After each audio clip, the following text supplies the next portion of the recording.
¿Qué tienen en común? Un príncipe extraterrestre con el poder de destruir planetas y un ogro que vive en el pantano y que tiene que soportar las locuras más absurdas de toda clase de personajes de cuentos de hadas. Bueno, de hecho, las similitudes son más de las que podríamos pensar en primera instancia. Ambos eran villanos en sus respectivos universos, obviamente tomando las distancias, pues nunca vimos a Shrek con tendencias tan sádicas como el príncipe Saiyajin, pero ambos disfrutaban mucho del miedo que causaban a los demás. Ambos cambiaron sus vidas radicalmente una vez que conocieron al que se convertiría en su mejor amigo, aunque en un principio lo despreciaran.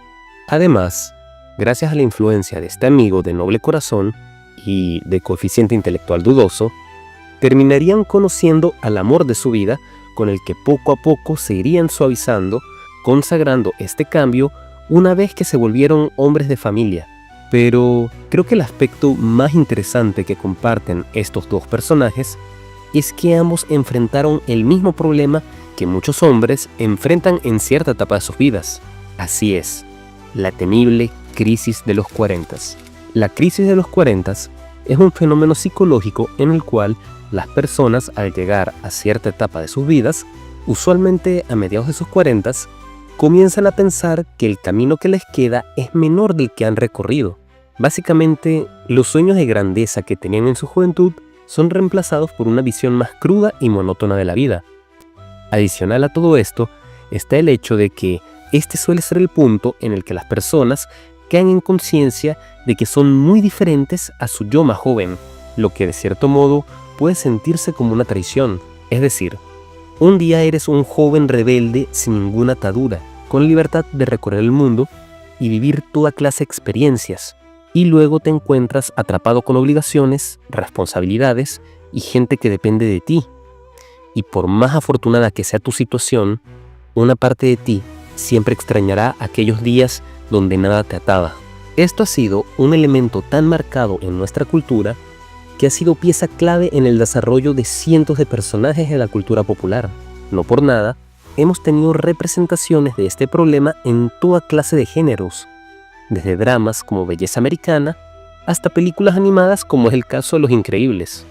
Pero hay algo que distingue a Shrek y a Vegeta de otras representaciones, y es que ambos enfrentaron este problema de la misma forma, vendiendo su alma al diablo. Tanto Shrek como Vegeta pasaron por un momento en el que simplemente no podían soportar la monotonía y la tranquilidad en sus vidas.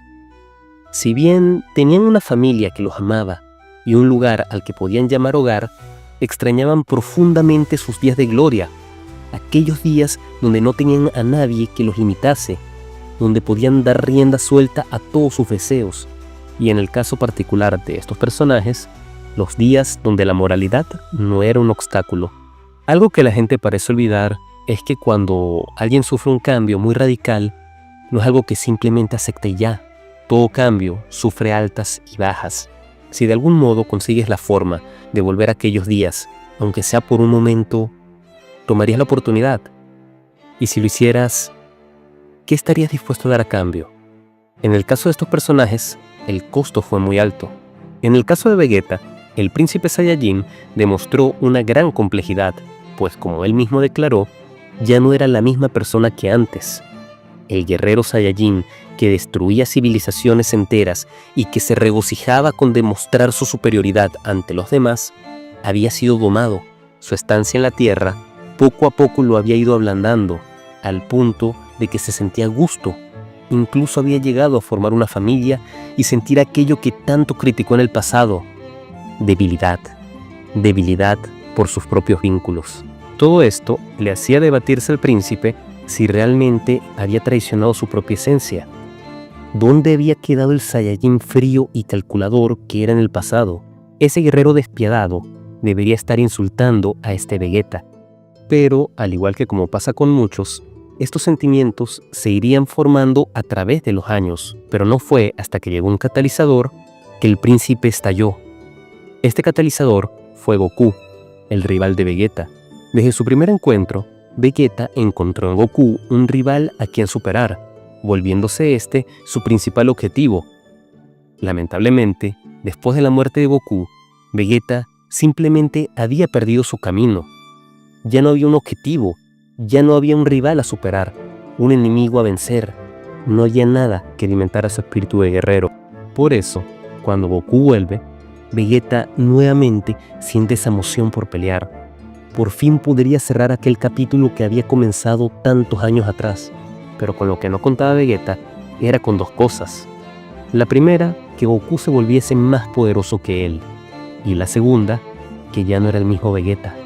Ya no podía darlo todo en un simple combate para alimentar su ego, porque ahora existía algo más allá de su orgullo. Existían vínculos que a su parecer era lo que limitaba su propio poder, pero más importante, limitaba su espíritu guerrero. Por ello Vegeta deja que el mago Babidi se apodere de él, pues de este modo podría no solo liberar sus poderes para así igualar a Goku, sino que de este modo podría volver, por lo menos por unos momentos, a ser aquel guerrero despiadado que podía dejarlo todo en un combate personal, sin importarle sus seres queridos. Vegeta es la representación de muchos hombres en un momento de debilidad. Como él mismo lo dice, solamente quería ser el de antes, aunque para ello tuviese que vender su orgullo y su alma.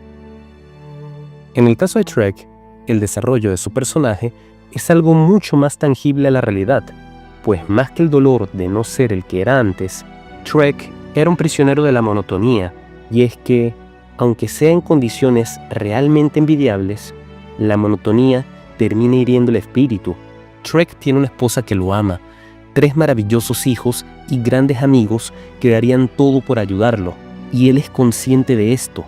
De hecho, algo realmente maravilloso de las películas de Trek es cómo sutilmente vemos que sus interacciones con el mundo se vuelven mucho más amigables. Trek tuvo un desarrollo menos intenso y dramático que el de Vegeta, pero eso sí, uno mucho más identificable. Por ello, cuando Rupenstinsky, el ser sobrenatural que servirá como diablo, le ofrece la posibilidad de revivir uno de sus días de libertad a cambio de entregar justamente uno de sus días, Trek accede sin considerar las consecuencias de esto. El resultado, Rupenstinsky le quita el ogro el día en que nació, condenando a todo el mundo a una línea de tiempo donde el ogro no pudo rescatar a Fiona, y subsecuentemente el reino cayó en manos de Rupenstinsky. Es realmente curioso cómo Babidi y Rupenstinsky esencialmente son el mismo demonio en cada uno de sus casos. Cada uno le brinda a su víctima una forma de devolverlos a su antigua naturaleza a cambio de algo extremadamente valioso para cada uno. En el caso de Vegeta, su honor y su orgullo, con el que básicamente definía su vida, y en el caso de Trek, literalmente su vida. Creo que todos sabemos lo que pasa cuando hacemos un trato con el diablo. Las consecuencias no se hicieron esperar para estos personajes, afectándolos no solo a ellos, sino a todos los que amaban, aquellos de los que decidieron escapar. Vegeta, en sus últimos momentos, decide sacrificarse para corregir su error, intentando eliminar a su enemigo en una explosión que le costaría la vida, no sin antes despedirse en sus pensamientos de su amada familia y su gran rival, muriendo superando aquellos demonios internos que desencadenaron todos los hechos que le hicieron vender su alma, aceptando por fin que aquellos vínculos no eran una limitante, al contrario, eran una bendición. Del mismo modo, Trek, durante toda su experiencia en aquella línea alterna, es consciente de lo que había perdido y de cómo no lo había valorado. Aquellas personas que habían traído luz a su vida, sus amigos, su esposa, todos estaban sufriendo, y sus hijos ni siquiera habían tenido la oportunidad de nacer. Pero después de hacerse responsable y tomar la iniciativa para resolver el problema que él mismo creó, Trek, en su lecho de muerte, siendo consciente de que no le quedaba mucho tiempo, entra en un estado de paz, sabiendo que si bien no podría volver a su línea de tiempo y que lo que le esperaba era la inexistencia, había tenido la oportunidad de hacer algo bueno para la mujer que amó en 2 líneas de tiempo diferentes, agradeciéndole por darle la oportunidad de volver a enamorarse de ella y acabar sus últimos momentos en sus brazos. Es increíble cómo los errores de estos personajes de mundos tan diferentes les llevaron a la muerte y al sufrimiento de sus cercanos, pero al mismo tiempo les dio la oportunidad de enfrentar sus propios demonios y por fin encontrarse a sí mismos, alcanzando con esto un desarrollo de personajes increíble que hasta el día de hoy seguimos recordando con mucho cariño. Si el video te gustó, por favor, dale un me gusta y suscríbete. No olvides dejar tu comentario. Yo soy Mike y con esto me despido.